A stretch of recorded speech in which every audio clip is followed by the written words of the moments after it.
Hello ladies and gentlemen, my name is RemovableSanity, and today I am reviewing The Walking Zombie 2, developed and published by Elder Games. So what is The Walking Zombie 2? The Walking Zombie 2 is best described as an apocalyptic single-player first-person shooter that has been ported over from mobile. The premise is that you are born with an immunity to the zombie virus, giving the world hope. Your aim is to find out why, in a bid to further help humanity. The game boasts hundreds of quests, in-depth storyline, karma system, progression system, weapon skin attachments, a variety of mini-games mixed with a polygon-style aesthetic. And now to the gameplay. The gameplay starts with your infected mum giving birth to you, and then turning, which leads to all-out carnage. Luckily, you are saved and taken to a place of safety, where we return to many years later. You wake up from another drunken night in the safety of your camp, and this is where the game then really begins, as you take on quests, find out you're immune, and subsequently go in search for answers. The first of the 5 hubs is a perfect tutorial to the game's mechanics and general quest you shall be getting as you make your way through the game. Here you will find a variety of NPCs who will give you quests in exchange for loot and experience in a bid to level up your gear and stats. You've got a number of attributes you can lock along with permanent perks, like speaking with animals, which in turn could give you more unique quests. The quests themselves are a good mix of character-driven, well-rounded gameplay blended in with some humorous silliness. One of my first quests, for example, involved me searching through actual piles of polygon poo in a bid to find a watch. Smelly. Some of these are used in the game's karma system, which in turn will directly impact on missions further down the line. Some of the key strengths to The Walking Zombie 2 is its nod to other RPG titles and how they do things. For instance, to open some doors you need to hack computer terminals in a similar fashion to that of Fallout 4, and you can pick safes using a lock-picking mechanism similar to Skyrim. These elements of the gameplay really enhanced things for me and provided a welcome break from the standard waves of zombie killing. There's even an option to purchase houses and fill it with your favourite stuff. Overall though, quests will often be about killing zombies whilst finding something, fixing something or saving something in a small area. But at no point does it feel forced or grindy. It's a very enjoyable experience.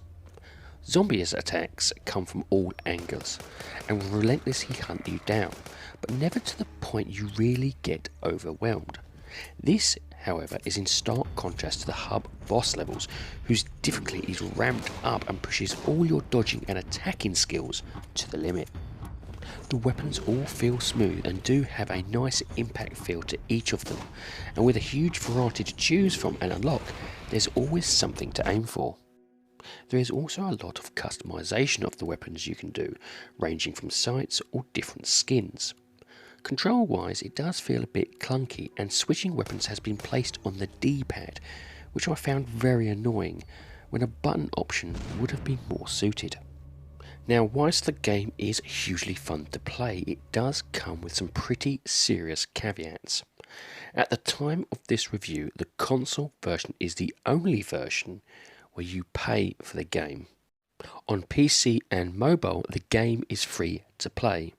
This would not normally be an issue, however, the console version retains all the heavy monetization and advertisements from the free-to-play versions, which for me is a big no-no.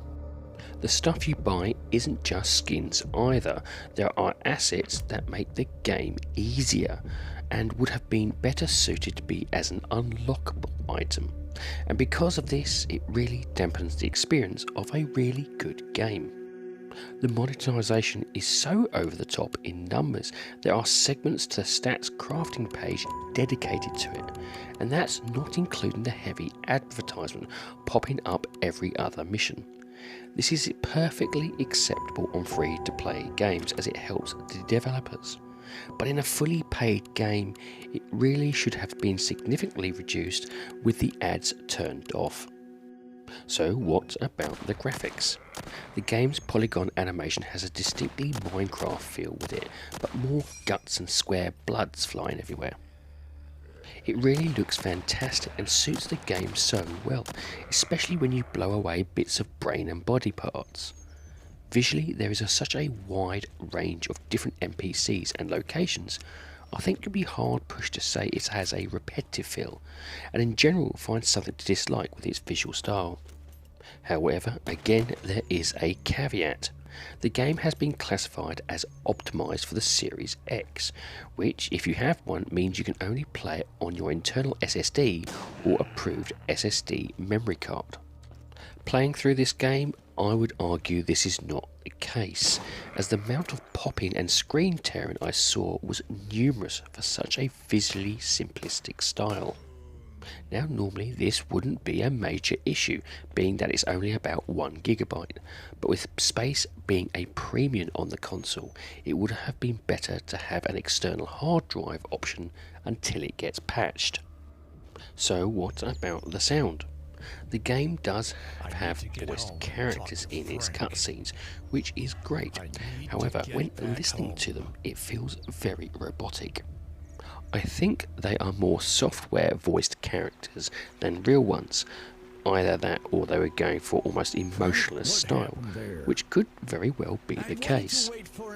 Either way, it didn't bother me too much and was soon forgotten about when the enjoyability of the gameplay hit.